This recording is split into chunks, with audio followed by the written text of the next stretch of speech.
Good morning बच्चों। आज हम आपका जो 10th चैप्टर है कामचोर उसकी रीडिंग करेंगे।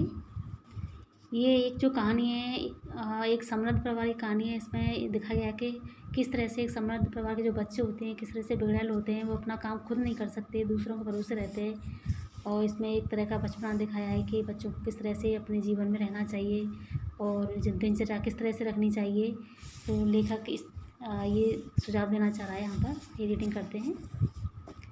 बड़ी देर के बाद यह तय हुआ कि सचमुच नौकरों को निकाल दिया जाए। आखिर ये छोटे मोटे किस काम के हैं, हिलकर पानी भी नहीं पी सकते, इन्हें अपना काम खुद करने की आदत होनी चाहिए, कामचोर कहेंगे। तो बच्चों यहाँ पर आपने देखा होगा जो पैसे वाले लोग होते हैं उनके घर में वो नौकर होते हैं और सारे काम नौकर करते हैं। और उनके जो बच्चे हैं, उनके जो घर वाले हैं, उनकी आदतें इतनी बिगड़ जाती हैं कि खुद उठकर एक गिलास पानी का भी नहीं पी सकते, क्योंकि पैसों से उनकी आदतें ऐसी हो जाती हैं, नौकरों से उनकी आदतें ऐसी हो जाती हैं कि खुद का काम नहीं कर सकते।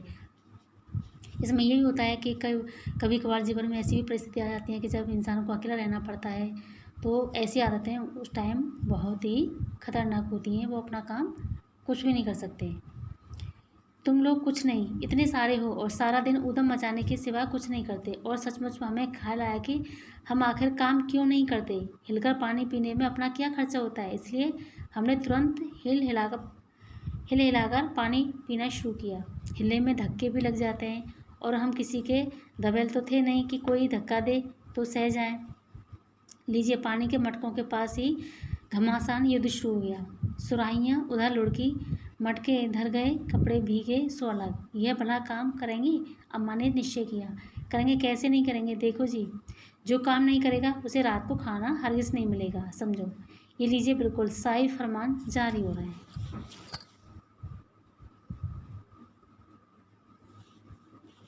तो बच्चों यहाँ पर जो अम्मा जी थी उन्होंने ये बच्चों के सामने ये बात बता दी कि अगर कोई बच्चा काम नहीं करेगा तो रात का खाना उसे नहीं मिलेगा। जिसे खाना खाना है उसको काम करना ही होगा। हम काम करने को तैयार हैं, काम बताए जाएं। हमने दुहाई दी। तो सारे बच्चों ने कहा कि हमें हमारा काम दिया जाए और हम काम करने के लिए तैयार हैं। बहुत से काम है जो तुम कर सकते हो। मिसाल के लिए, ये दरी कितनी मैली हो रही है, आंगन में कितना कूड़ा पड़ा है, पेड़ों में पानी देना है। और भाई मुफ्त तो ये काम करवाए नहीं जाएंगे, तुम सबको तनख्वाह भी मिलेगी। तो अम्मा जी ने ये भी कहा कि ये जैसे जो दरी है वो मैली हो रही है, पेड़ों में पानी देना है, ये इन सब कामों के लिए उन्हें कुछ ना कुछ पैसा भी मिलेगा, तनख्वाह भी मिलेगी, मुफ्त में नहीं कराया जाएगा। अब्बा मियाँ ने कुछ काम बताए और दूसरे कामों का हवाला भी दिया। मालिक को तनख्वाह मिलती है, अगर सब बच्चे मिलकर पानी डालें तो हे खुदा के लिए नहीं, घर में बाढ़ आ जाएगी, अम्मा ने याचना की। फिर भी तनख्वाह के सपने देखते हुए हम लोग काम पर तुल गए। एक दिन फर्शी दरी पर बहुत से बच्चे जुट गए और चारों ओर से कोने पकड़कर झटकना शुरू किया। दो चार ने लकड़ियाँ लेकर धुआंधार पिटाई शुरू कर दी। सारा घर धूल से अट गया। खांसते खांसते सब बेदम हो गए। सारी धूल जो दरी पर थी, जो फर्श पर थी, सबके सिरों पर जम गई, नाक और आँखों में घुस गई। बुरा हाल हो गया सबका। सब लोग आंगन में हम लोगों को तुरंत आंगन में निकाला गया। वहाँ हम लोगों ने फ़ौरन झाड़ू देने का फैसला किया। झाड़ू क्योंकि एक थी और तनख्वाह लेने वाले उम्मीदवार बहुत, इसलिए क्षण भर में झाड़ू के पुर्जे उड़ गए। सीखे जिसके हाथ में पड़ी वहीं उसने ही उल्टे सीधे हाथ मारने लगा। अम्मा ने सिर पीट लिया। भाई, ये बुजुर्ग काम करने दे तो इंसान काम करे, जब जरा जरा सी बात पर टूकने लगे तो बस हो चुका काम।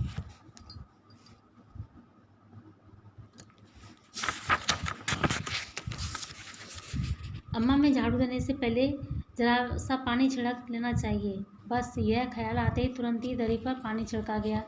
एक तो वैसे ही धूल से अटी थी, पानी पड़ते ही धूल कीचड़ बन गई। अब बस आंगन से भी निकाले गए। तय हुआ कि पेड़ों को पानी दिया जाए। बस सारे घर की बाल्टियाँ, लोटे, तसले, भगोने, पतीलियाँ लूट ले गईं।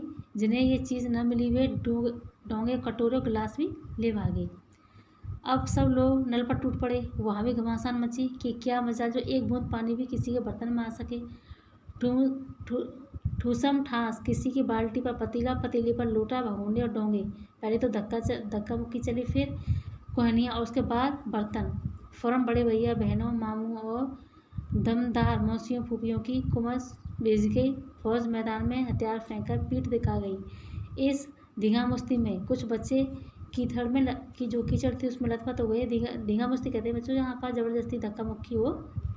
वहाँ पर सभी बच्चे आपस में धक्का मुक्की कर रहे थे, जिन्हें नहलाकर कपड़े बदलवाने के लिए नौकरों की वर्तमान संख्या काफ़ी नहीं थी। पास के बंगलों से नौकर आए और 4 आना प्रति बच्चा के हिसाब से नहलाकर गए। हम लोग कायल हो गई कि सचमुच ये सफाई का काम अपने बस की बात नहीं और न पेड़ों की देखभाल हमसे हो सकती है। कम से कम मुर्गियाँ ही बंद कर दें। बस सामी से बाँस छड़ी हाथ पड़ी लेकर मुर्गियाँ हाँकने लगे। चल दड़बे दड़बे। बच्चों यहाँ पर दड़बे कहते हैं। दड़बा वो स्थान होता है जहाँ पर मुर्गियों को रखा जाता है, यानी मुर्गियों के रहने का स्थान को हम दड़बा कहते हैं। पर साहब मुर्गियों को भी किसी ने हमारे विरुद्ध भड़का दिया है। ऊट पटांग इधर उधर कूदने लगी। 2 मुर्गियाँ खीर के प्यालों से जिन पर आया चांदी के वर्क लग रही थी दौड़ती फड़कती हुई निकल गईं।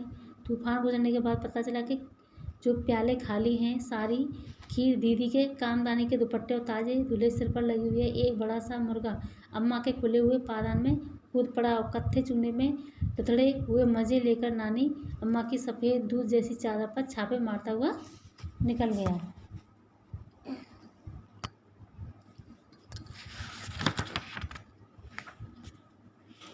एक मुर्गी दाल की पतीली में छपाक मारकर भागी और सीधी जाकर मोरी में इस तेजी से फिसली कि सारी कीचड़ मौसी जी के मुंह पर पड़ी, जो बैठी हुई हाथ मुंह धो रही थी। इधर सारी मुर्गियां बैनकिर का ऊँट बनी चारों तरफ दौड़ रही थी। एक भी दड़बे में जाने की राजी न थी। इधर किसी को सूजी की जो भेड़ें आई हुई लगे हाथों उन्हें भी दाना खिला दिया जाए।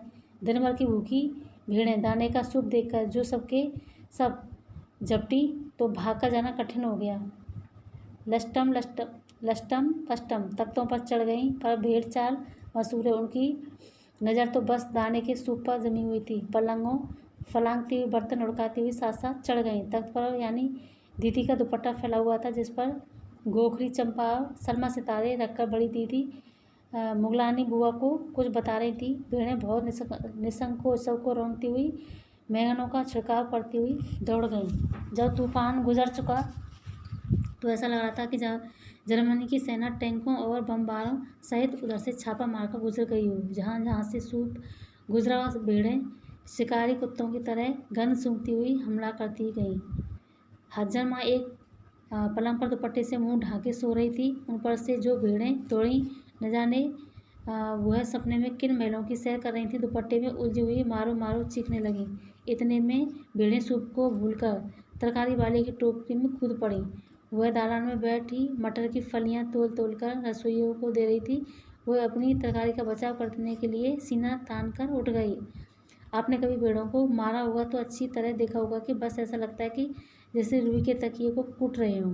भेड़ को चोट ही नहीं लगती, बिल्कुल यह समझ कर कि आप उसे मजाक कर रहे हैं, क्योंकि उसके जो भेड़ें होती हैं उनके शरीर पर बाल होते हैं, बालों से उनकी लगती कम है और वह आप ही पर चढ़ बैठी। जरा सी देर में पेड़ों ने तरकारी छिलकों समेत अपने पेट की कढ़ाई में झोंक दी।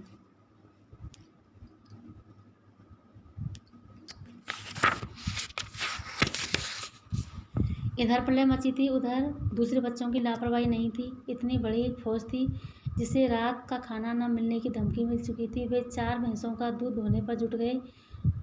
धुली बेधुली बाल्टी लेकर आठ हाथ 4 थनों पर पिल पड़े। भैंस एकदम जैसे चारों पैर जोड़कर उठी और बाल्टी को लात मारकर डूब जा खड़े हुई। और जो इस तरह से छोटे से पैसों मतलब थोड़े से पैसों के लालच में सभी बच्चे काम कर रहे थे, उल्टे सीधे कर रहे थे। सभी में होड़ लगी हुई थी, जैसा कि आप देख रहे हैं, चित्र दे रखा है नीचे। तय हुआ कि भैंस की अगाड़ी पछाड़ी बांध दी जाए और फिर काबू में लाकर दूध दुहा जाए। बस झूले की रस्सी उतारकर भैंस के पैर बांध दिए और पिछले 2 पैर चाचा जी की चारपाई के पायों से बांधे। अगले 2 पैर बांधने की कोशिश जारी थी। भैंस चौकन्नी हो गई। छूटकर जो भागी तो पहले चाचा की समझे कि शायद कोई सपना देख रहे। फिर जब चारपाई पानी के ड्रम से टकराई और छलांग कर गिरा तो सबके समझे कि आंधी तूफान फंसे। साथ में भूचाल भी आया कि फिर जल्दी ही उन्हें असली बात का पता चल गया।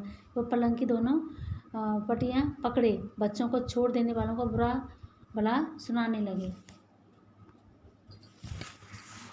यहाँ बड़ा मज़ा आ रहा था। भैंस भागी जा रही थी, पीछे पीछे चारपाई और उस पर बैठे हुए थे चाचा जी। ओह, एक भूल हो गई, यानी बछड़ा तो खुला ही नहीं, इसलिए तत्काल बछड़ा भी खोल दिया गया। तीर निशाने पर बैठा बछड़े की ममता में व्याकुल होकर भैंस ने अपने खुरों को ब्रेक लगाया। फिर बछड़ा तत्काल छूट गया। धोने वाले गिलास कटोरे लेकर लपके, क्योंकि बाल्टी को छपाक से गोबर में जा गिरी थी। बछड़ा फिर बागी हो गया था। कुछ दूर जमीन पर और कपड़ों पर जा गिरा। 2-4 धारें गिलास कटोरों पर भी गईं। बाकी बछड़ा पी गया। यह सब कुछ मिनट के लिए 3/4 में हो गया। घर में तूफान उठ खड़ा हुआ। ऐसा लगता है कि जैसे सारे घर में मुर्गियां, भेड़ें, टूटे हुए तसले, बाल्टियां, कटोरे, लोटे, बच्चे थे। बच्चे बाहर किए गए। मुर्गियां बाग में हगाई गईं। मातम सा मनाती तरकारी वाली आंसू के पहुँचे गए और अम्मा आगरा जाने के लिए सामान बांधने लगी। या तो बच्चा राज कायम कर लो या मुझे ही रख लो, नहीं तो मैं चली जाऊंगी मायके, अम्मा ने चुनौती दे दी। और अब्बा ने सबको कतार में खड़ा करके पूरी बटालियन का कोर्ट मार्शल कर दिया। बच्चों, यहाँ कोर्ट मार्शल मतलब है जिस तरह से फौजी कोर्ट होता है, उसमें सवाल किए जाते हैं, उसी तरह से इन बच्चों से सवाल किए गए। अगर किसी बच्चे ने घर की किसी चीज़ को हाथ लगाया तो बस रात का खाना बंद हो जाएगा। ये लीजिए, इन्हें किसी करवट शांति नहीं। हम लोगों ने भी निश्चय कर लिया कि अब चाहे कुछ भी हो जाए, हिलकर पानी भी नहीं पिएंगे। बच्चों, इस तरह से ये जो कहानी है, इससे ही पता चलता है कि जो पैसे वाले लोग होते हैं, उनके जो बच्चे होते हैं, सारे काम नौकर करते हैं, तो किस तरह से उनकी जीवन में अव्यवस्था फैल जाती है, अपना कोई भी काम नहीं कर पाते। इस तरह से हम इनसे सीख ले सकते हैं कि हमें बचपन से ही अपने काम खुद करने चाहिए और किस तरह से हम अपने जीवन में एक तरह अपने कामों को करके व्यवस्था ला सकते हैं।